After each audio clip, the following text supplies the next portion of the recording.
If you earn around $80,000 and got used to an extra $400 to $500 hitting your pay every 2 weeks late last year, that bonus quietly vanishes in January when up to about $240 per paycheck starts coming off again.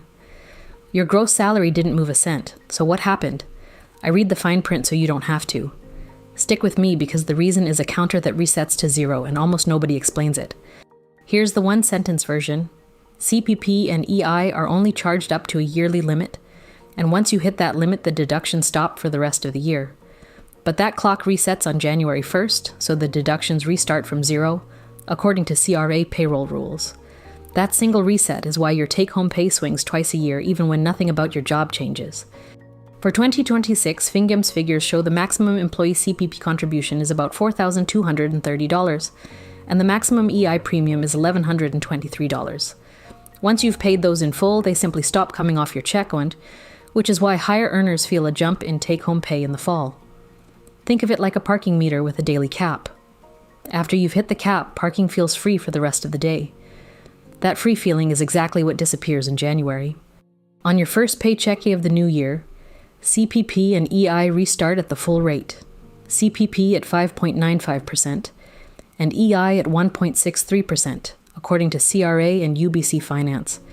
Your gross pay hasn't fallen, but your net pay does, because the annual counter is back at zero. Think of it like that parking meter's daily cap resetting at midnight. Tomorrow you pay full price again from the very first hour. Same street, same car, but the free ride is over. So how big is the dip?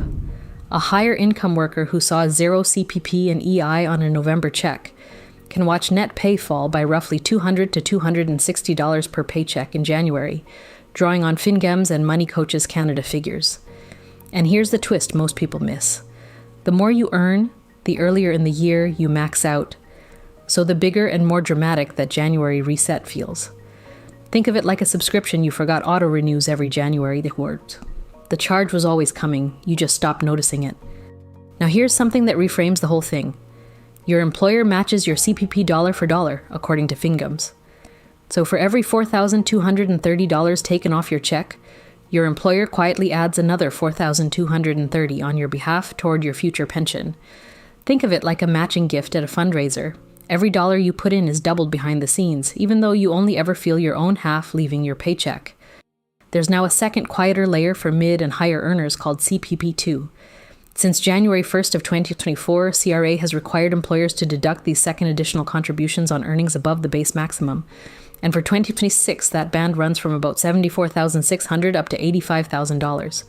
Think of it like a highway toll that adds a second booth once you've driven past a certain distance. If this is useful, subscribe.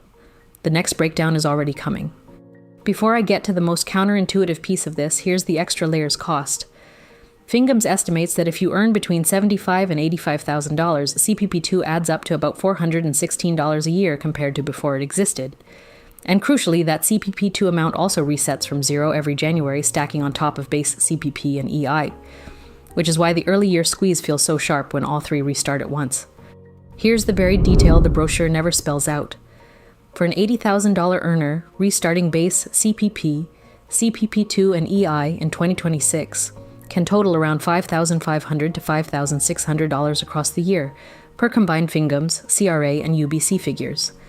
All three are running at the same time in the first half of the year, then they peel away one by one as you hit each cap. Think of it like three overlapping bills that all land in January and finish at different times. The winter squeeze is real but temporary. And here's the most counterintuitive piece. The biggest cost of the January dip often isn't the deduction itself. It's misunderstanding it. Someone living paycheck to paycheck might quietly lean on overdrafts or credit cards every winter to plug the gap. And a persistent $500 monthly shortfall on typical card rates can cost hundreds of dollars in interest a year. Think of it like paying rent on money you technically already earned. A needless cost that comes purely from not seeing the reset coming. Practically treat your pay stub like a fuel gauge. Find the lines marked CPP, CPP2, and EI, note the year-to-date totals, and compare them to the 2026 caps of about $4,230 for CPP and $1,123 for EI. That tells you roughly when the deductions will stop later this year, and more importantly that they'll refill to full every January. Budget on your January net pay, not your inflated late-year net pay, and the dip stops surprising you. If you want to nail it down, use CRA's payroll deductions tables, the T4032 for your province and pay frequency, to model your real January net pay before the dip hits. Then log into your My Service Canada account to see the CPP contributions stacking up toward your future pension, matched dollar for dollar by your employer. Think of it like reading the instructions before assembling the furniture instead of after. A few minutes now saves you a winter of confusion and possibly costly borrowing. So remember that shrinking January paycheck isn't your employer cutting your pay. It's CPP, CPP2 and EI resetting to zero, exactly on schedule.